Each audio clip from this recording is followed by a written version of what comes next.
In California, when a loved one dies with or without a will, or with assets left outside of a trust, the family may need to open a formal probate proceeding with the court.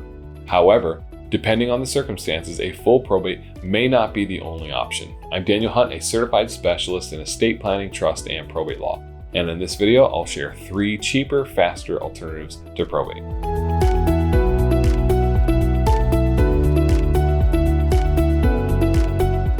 Alternative number 1, small estate affidavit.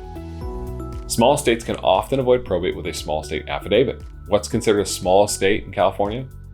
In 2024, a small estate is defined as an estate that includes less than $184,500 in personal and real property, or an estate that includes only real property worth less than $61,500.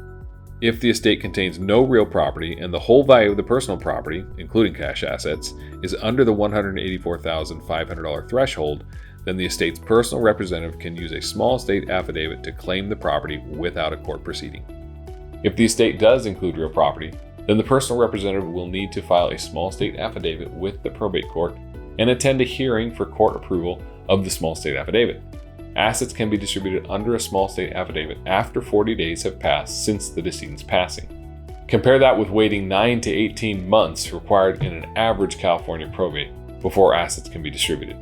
Besides being faster, small estate affidavits also cost less than a probate.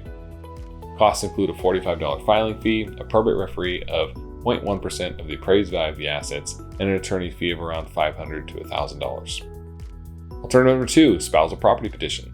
After one spouse dies, a California Probate Code 13650 spousal property petition can sometimes help the surviving spouse clear title to any assets that were titled in the decedent's name alone and not in joint tenancy.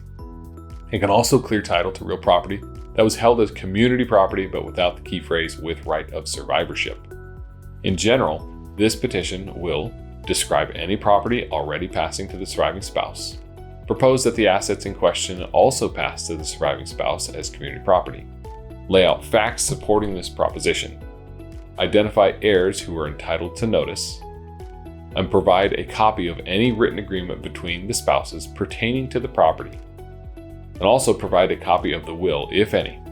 A spousal property petition can be used for both community and separate property, both decedents who created a will and those who didn't, the whole estate or only part. Cost varies based on the amount of work and number of heirs. An average spousal property petition runs around $2,000 plus the court filing fee, which is $435 at the time of filming in 2024. Alternative number 3, an 850 petition, also known as a Heggstad petition.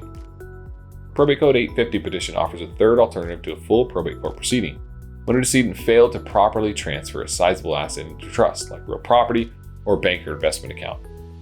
This petition is also known as a Heggstad petition, named after the landmark 1993 case, Estate of Heggstad.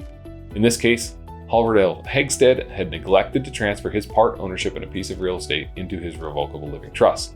He did, however, list the property on his trust Schedule A. The court found that the decedent showed sufficient intent to include this property in his trust.